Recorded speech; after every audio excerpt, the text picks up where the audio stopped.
بسم اللہ الرحمن الرحیم۔ السلام علیکم پیارے بچوں، آپ سب کیسے ہیں؟ امید ہے کہ آپ سب خیریت سے ہوں گے۔ پیارے بچوں، آج ہم اسلامیات کی کتاب کا ایک نیا سبق اخلاق و آداب کے بارے میں پڑھیں گے۔ پیارے بچوں، سب سے پہلے ہم اس کے حاصلات تعلم پڑھیں گے۔ قرآن و سنت کی روشنی میں روزمرہ زندگی کے آداب جان سکیں گے، کھانے پینے اور گفتگو کے آداب جان سکیں گے، اپنی زندگی میں ان آداب پر عمل کر سکیں گے۔ پیارے بچوں، کھانے پینے کے آداب، کیا آپ ان آداب کے بارے میں جانتے ہیں؟ پیارے بچوں، یہ آداب وہ ہیں جو ہم اپنی روزمرہ زندگی میں اپناتے ہیں، جیسے کھانے پینے کے آداب۔ کھانا کھانے سے پہلے ہم پیارے بچوں ہاتھ دھوتے ہیں، اور کیا آپ کو کھانے پینے کی دعا آتی ہے؟ کھانا کھانے سے پہلے کی دعا، بسم اللہ وعلی برکات اللہ۔ کھانا بیٹھ کر اور دائیں ہاتھ سے کھانا چاہیے۔ کھانا پلیٹ میں اتنا ہی ڈالنا چاہیے جتنا کھا سکیں۔ کیا آپ یہ جانتے تھے؟ کھانا اچھی طرح چبا کر کھانا چاہیے۔ کھانے میں عیب نہیں نکالنا چاہیے۔ پیارے بچوں، ہم پانی کتنی سانسوں میں پیتے ہیں؟ پانی ہم 3 سانسوں میں اور بیٹھ کر دائیں ہاتھ سے پیتے ہیں۔ پانی پینے سے پہلے پیارے بچوں ہم کون سی دعا پڑھتے ہیں؟ بسم اللہ الرحمن الرحیم، اور بعد میں الحمدللہ کہتے ہیں۔ کھانے کے بعد ہم ہاتھ دھوتے ہیں۔ پیارے بچوں، کیا آپ کھانا کھانے کے بعد ہاتھ دھوتے ہیں؟ پیارے بچوں، جیسے کہ ہم نے کھانا کھانے کے آداب کے بارے میں پڑھا تھا، اسی طرح پیارے بچوں گفتگو کے آداب بھی ہوتے ہیں۔ کیا آپ اس کے بارے میں جانتے تھے؟ آئیں پیارے بچوں، ہم گفتگو کے آداب کے بارے میں جانتے ہیں۔ اسلام گفتگو کے آداب میں بھی ہماری رہنمائی کرتا ہے۔ اسلام ہمیں سکھاتا ہے کہ دوسروں کے ساتھ اچھے طریقے سے بات کرنی چاہیے۔ قرآن مجید میں اللہ تعالیٰ فرماتے ہیں، ترجمہ، اور لوگوں سے اچھی بات کہو۔ گفتگو سے انسان کی عادات اور اس کے اخلاق کا پتہ چلتا ہے۔ تو پیارے بچوں، ہمیں ہمیشہ اپنی گفتگو کرتے وقت ان آداب کا خیال لازمی رکھنا چاہیے۔ نبی پاک صلی اللہ علیہ وسلم کا ارشاد ہے، مسلمان وہ ہے جس کی زبان اور ہاتھ سے دوسرے مسلمان محفوظ رہیں۔ تو پیارے بچوں، ہمیں یہی طریقہ اپنانا چاہیے۔ ہمیں جو گفتگو ہے وہ ہمیشہ نرم لہجے میں کرنی چاہیے اور بات ٹھہر ٹھہر کر کرنی چاہیے۔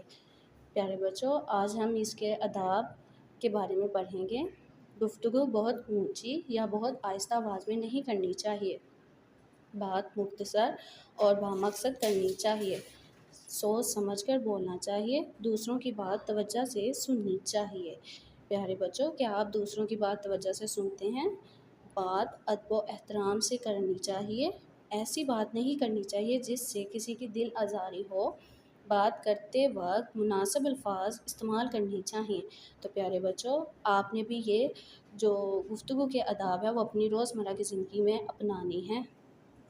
پیارے بچوں، جیسے کہ ہم نے کھانے پینے کے آداب اور گفتگو کے آداب پڑھے ہیں، اب ہم اس چیپٹر کی مشق کرتے ہیں۔ درست جواب پر ٹک کا نشان لگائیں۔ پانی پینا چاہیے۔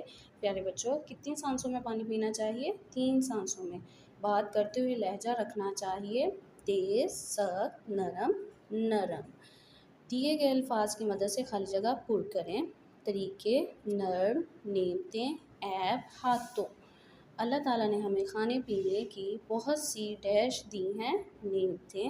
کھانے سے پہلے دونوں ڈیش کو اچھی طرح دھونا چاہیے، ہاتھوں۔ تو پیارے بچوں، اسی طرح آپ نے باقی خالی جگہ بھی کرنی ہے۔ سوال نمبر 3، کالم الف کو کالم ب سے ملائیں۔ کالم الف، دوسروں کے ساتھ اچھے۔ تو پیارے بچوں، دوسروں کے ساتھ اچھے طریقے سے بات کرنی چاہیے۔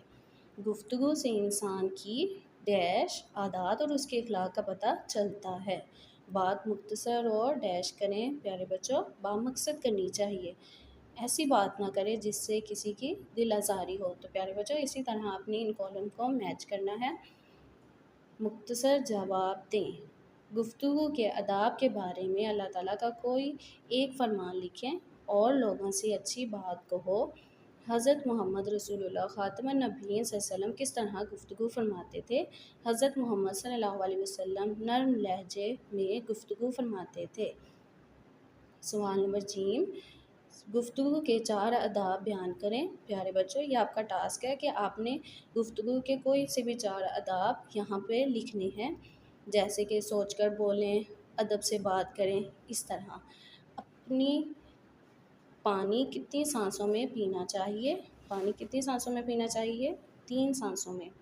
کیا کھانے میں عیب نکالنا چاہیے؟ جی نہیں، کھانے میں عیب نہیں نکالنا چاہیے۔ پیارے بچوں، اس چیپٹر کے آپ نے اچھے سے سوال جواب یاد کر کے اپنی رف کاپی پہ لکھنے ہیں، اور گفتگو کے کوئی سے 4 آداب آپ نے لکھنے ہیں۔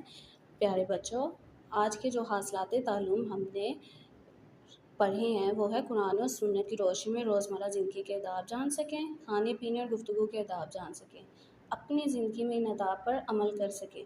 تو پیارے بچوں، آپ نے کھانے پینے کے آداب اور گفتگو کے آداب اپنی زندگی میں لازمی اپنانے ہیں۔ اللہ حافظ۔